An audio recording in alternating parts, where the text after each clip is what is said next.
Hello dear friends, সকলকে think and learn YouTube চ্যানেলে স্বাগত জানাই। আবারও চলে এসেছি রেলওয়ে সম্পর্কিত একটা ইনফরমেটিভ ভিডিও নিয়ে। দেখো, যারা একটা গভর্নমেন্ট জব পাওয়ার আশায় দীর্ঘদিন ধরে পড়াশোনা করে যাচ্ছ, তাদেরকে একটা কথাই বলার, এবং তোমরা নিজেরাও জানো যে স্টেট গভর্নমেন্টের আশা না রাখাই ভালো। এই অবস্থায় আমাদের একটাই লক্ষ্য, সেটা হলো সেন্ট্রাল গভর্নমেন্ট। সেখানে ইন্ডিয়ান রেলওয়ে কিন্তু খুব ভালো একটা প্ল্যাটফর্ম। আমি নিজে ইন্ডিয়ান রেলওয়ের একজন এমপ্লয়ি, সো যতটা ইনফরমেশন আমি দেব সবটাই কিন্তু সঠিক এবং নিখুঁত দেওয়ার চেষ্টা করব। তার জন্য তোমাদের যেটা করতে হবে, চ্যানেলটা সাবস্ক্রাইব করে পাশে থাকা বেল আইকনটা প্রেস করে দেখতে হবে, এবং ভিডিওটা ভালো লাগলে একটা লাইক দিয়ে পাশে থাকতে হবে। রেলওয়ে কিন্তু খুব বড় একটা পদক্ষেপ নিয়েছে, যেটা রেলওয়ে অ্যাসপিরেন্টদের জন্য কিন্তু খুশির খবর হতে চলেছে। দেখো, আমরা যতদূর জানি রেলওয়ে কিন্তু দীর্ঘদিন পরে পরে ভ্যাকান্সি বার করতো, ইভেন কয়েক বছর লাগিয়ে দিত সেই ভ্যাকান্সি বার করতে। 2024 থেকে কিন্তু আমরা সেই প্রবলেমটা আর ফেস করব না, বা ফেস করতে হবে না। তার জন্য রেলওয়ে কিন্তু অ্যানুয়াল ক্যালেন্ডার পাবলিশ করেছে। সেটা কি সম্পর্কিত, চলো সেটা তাহলে দেখে নিই। দেখো, রেলওয়ে অ্যানুয়াল যে ক্যালেন্ডারটা পাবলিশ করছে সেটা কি না, পুরো বছরে কোন মাসে কোন ভ্যাকান্সি বের করবে সেই পোস্ট অনুযায়ী সব কিছু দিয়ে দিয়েছে। কি যেটা, দেখো, জানুয়ারি টু মার্চ যেটা এএলপি কিন্তু আমাদের ভ্যাকান্সি বার করবে। এটা শুধু এবছরের জন্য না, এটা কিন্তু প্রতি বছরের জন্য ক্যালেন্ডার বার করেছে। দেখো, এপ্রিল থেকে জুন যেটা টেকনিশিয়ান বার হবে, জুলাই সেপ্টেম্বর যেটা এনটিপিসিতে কিন্তু লেভেল 2-3 যেটা আন্ডার গ্রাজুয়েট মানে ক্লাস 12 পাসের জন্য, আর লেভেল 4-5-6 সেটা কিন্তু গ্রাজুয়েট পাসের জন্য, গ্রাজুয়েট কমপ্লিট করলে তারাই আবেদন করতে পারবে। এছাড়া দেখো, প্যারামেডিক্যাল ক্যাটাগরি আর জুনিয়র ইঞ্জিনিয়ার্স সেটাও কিন্তু জুলাই সেপ্টেম্বর। দেখো, প্যারামেডিক্যাল ক্যাটাগরি বলতে কি, আমরা এখান থেকে বুঝতে পারছি যে মেডিকেল সম্পর্কিত কিছু পোস্ট, যেমন ডেন্টাল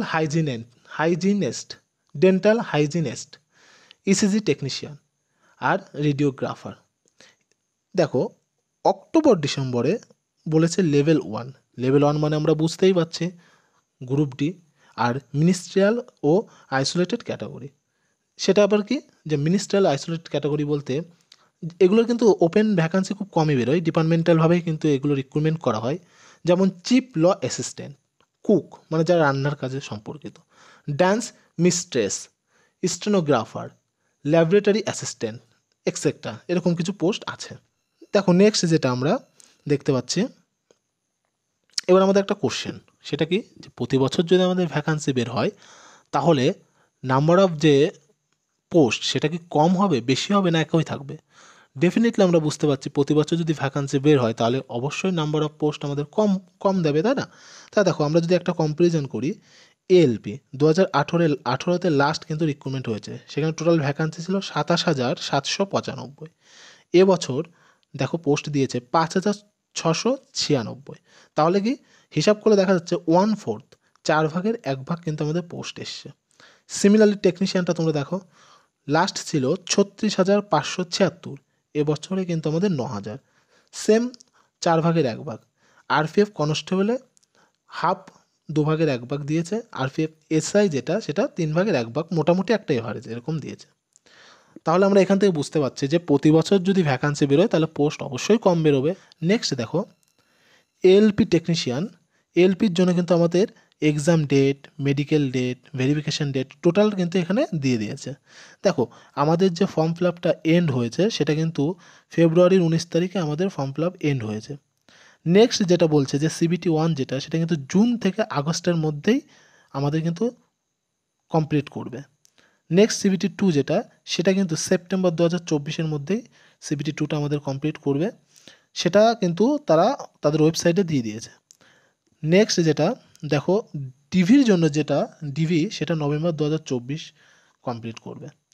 নেক্সট ইয়ার 2025-এ সেম জানুয়ারিতে কিন্তু আবার নিউ রিক্রুটমেন্ট এএলপির জন্য বার করবে। সিমিলারলি দেখো, টেকনিশিয়ানের জন্য দিয়ে দিয়েছে।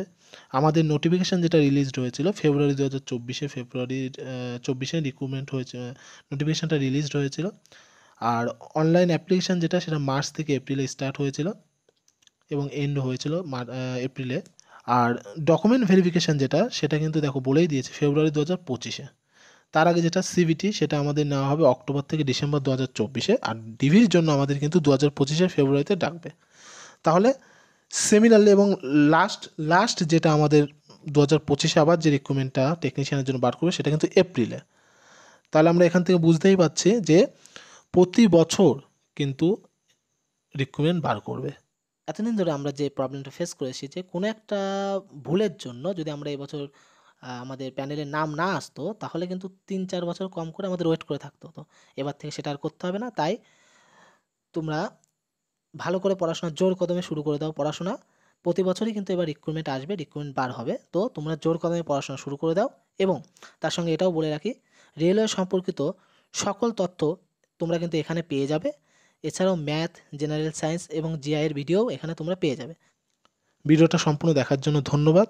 ভিডিওটা ভালো লাগলে একটা লাইক দেবে এবং চ্যানেলটা সাবস্ক্রাইব করে পাশে থাকা বেল আইকনটি প্রেস করে দেবে পরবর্তী ভিডিও সবার আগে পাওয়ার জন্য। ধন্যবাদ।